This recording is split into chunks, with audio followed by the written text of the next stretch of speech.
Down देता। साथ में एक बड़ी स्माइल वाला गुब्बारा वहाँ निशानी के तौर पर छोड़ देता।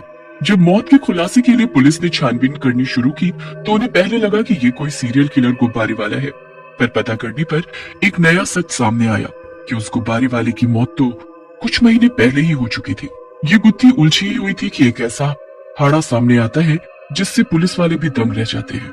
हादसे की तहकीकात में पता चलता है कि भूतिया गुब्बारे वाले का एक दोस्त है सुरेश, जिसे इन हो रही हत्याओं के बारे में सब पता था। पुलिस अब उसे कस्टडी में ले लेती है और पूछताछ शुरू करती है। तुम इस गुब्बारे वाले भूत को कैसे जानते हो और क्या पता है तुम्हें इसके बारे में? हम 5 दोस्त हुआ करते थे, जिसमें ये गुब्बारे वाले का नाम जग्गू है। ये गरीब परिवार से था। वो एक कॉलेज में पढ़ता था, पर कॉलेज की फीस बहुत ज्यादा होने के कारण वो शाम को गुब्बारे बेचता था। ऐसा करके वो अपने कॉलेज की फीस भरता। जग्गू पढ़ाई में बहुत होशियार था और क्लास में हमेशा टॉप करता था। जग्गू बहुत मेहनती था, जिससे उसके टीचर और बाकी लोग सब उससे बहुत खुश रहते थे और उसकी बहुत तारीफ करते थे। इस वजह से जो उसे दोस्त बोलते थे और उसे कतई पसंद नहीं करते थे। जग्गू की वाहवाही से वे लोग जग्गू से बहुत चिढ़ते थे। फिर एक शाम, गुब्बारे ले लो गुब्बारे, गुब्बारे ले लो गुब्बारे। अरे देखो, जग्गू शाम में गुब्बारे बेचता है। हम इसे इतना परेशान करेंगे कि ये गुब्बारे न बेच पाए, और अगर गुब्बारे नहीं बेचेगा तो पैसे कहाँ से आएंगे और फीस कैसे भरेगा? फिर क्या हुआ? वो लोग जग्गू को परेशान करने लगे। उसके सारे गुब्बारे फोड़ देते, उसे क्लास में भी नहीं पढ़ने देते और एक दिन तो साइकिल खींच के तोड़ दी। जग्गू बहुत परेशान हो गया था, पर किसी से कुछ ना कहता। फिर एक रात वो सारे दोस्त जग्गू के घर गए। वो खिड़की से उसे गुब्बारे में हवा भरते हुए देखते हैं। तभी रवि आया और उससे कुछ नोट्स मांगे। जग्गू अंदर गया नोट्स लाने। इतने में राज ने उसके गुब्बारे के ऊपर जहर छिड़क दिया। राज के जाने के बाद जब जग्गू वापस गुब्बारे में हवा भरने लगा तो अचानक हवा भरते भरते जग्गू की सांस रुक गई और वो तड़पता रहा जब तक मैं वहाँ पहुँचा। ये आखिरी सांस ले रहा था। अब तो बदला पूरा हुआ ना, फिर इसे मुक्ति क्यों नहीं मिली अभी तक? और तुम्हारे हिसाब से सिर्फ तुम जग्गू के सच्चे दोस्त थे, पर तुम उस समय वहाँ नहीं थे वो सब देखने के लिए, और जग्गू अंदर गया था नोट्स लाने।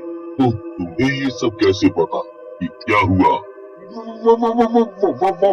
मुझे पता है बस क्योंकि मैं जग्गू का सबसे अच्छा दोस्त हूँ, तो मुझे सब पता रहता है।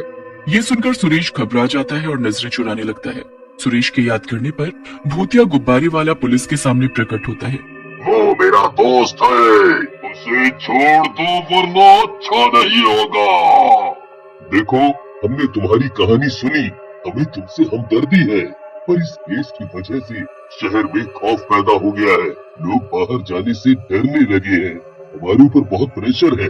हम सारे सबूत इकट्ठा करके ही फाइल को बंद कर सकते हैं, तो हमें हमारे सवालों के जवाब दो। अगर ये लोग पढ़ाई नहीं करते तो मेरी क्या गलती थी?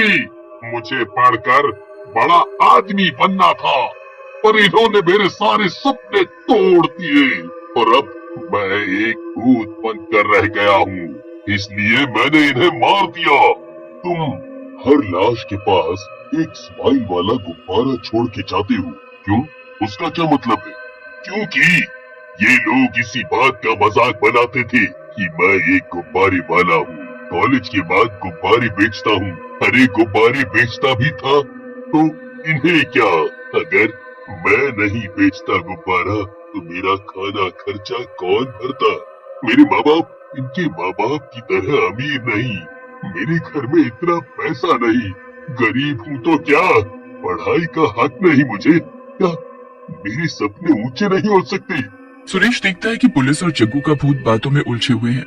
वो मौका देखकर वहाँ से चुपके से निकलने लगता है। तभी वहाँ खड़े एक पुलिस वाले की उस पर नजर पड़ती है और वो उसे कॉलर से पकड़ते हुए वापस बैठाता है।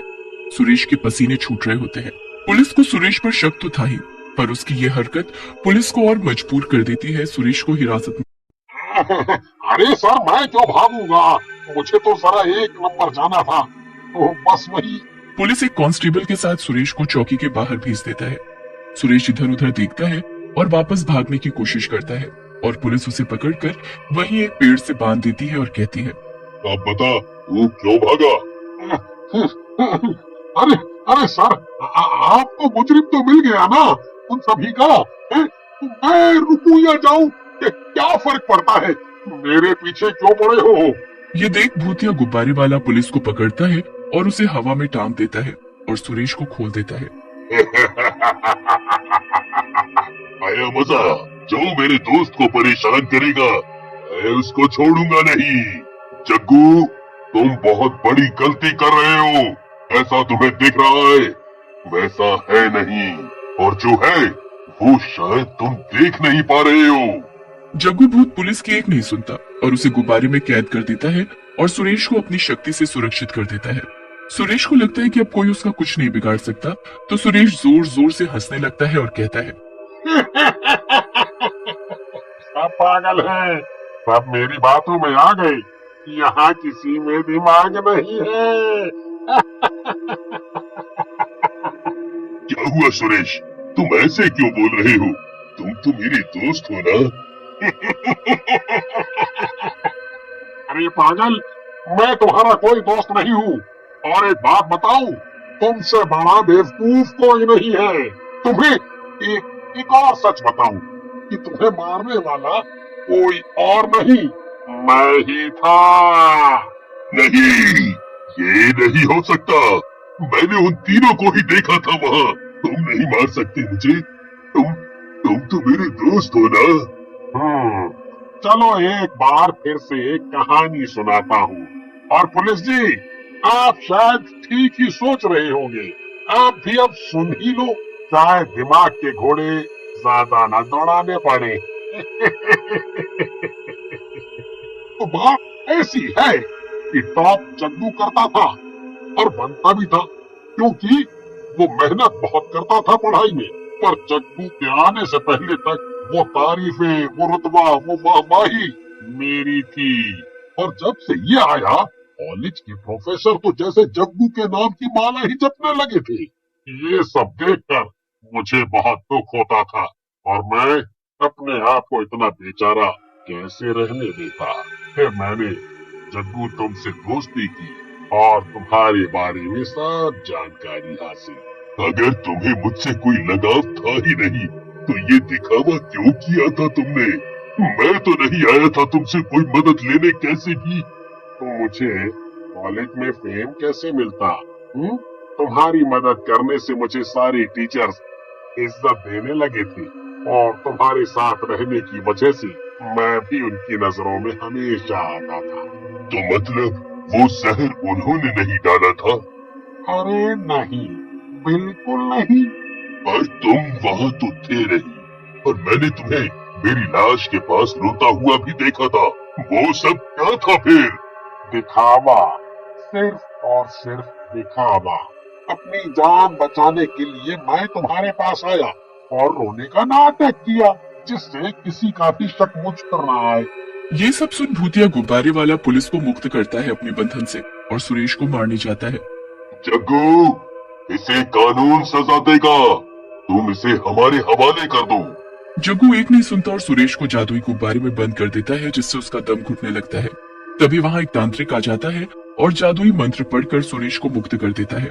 फिर वो भूतिया गुब्बारे वाले पर जादुई पानी फेंकता है, जिससे जग्गू भूत खुद उसी जादुई गुब्बारे में बंद हो जाता है और उसकी भूतिया शक्ति भी काम करना बंद कर देती है। पता नहीं मेरे साथ ही क्यों होता है ये सब। जग्गू, हम जानते हैं तुम्हारे साथ बुरा हुआ है, इसीलिए तुम परेशान मत हो।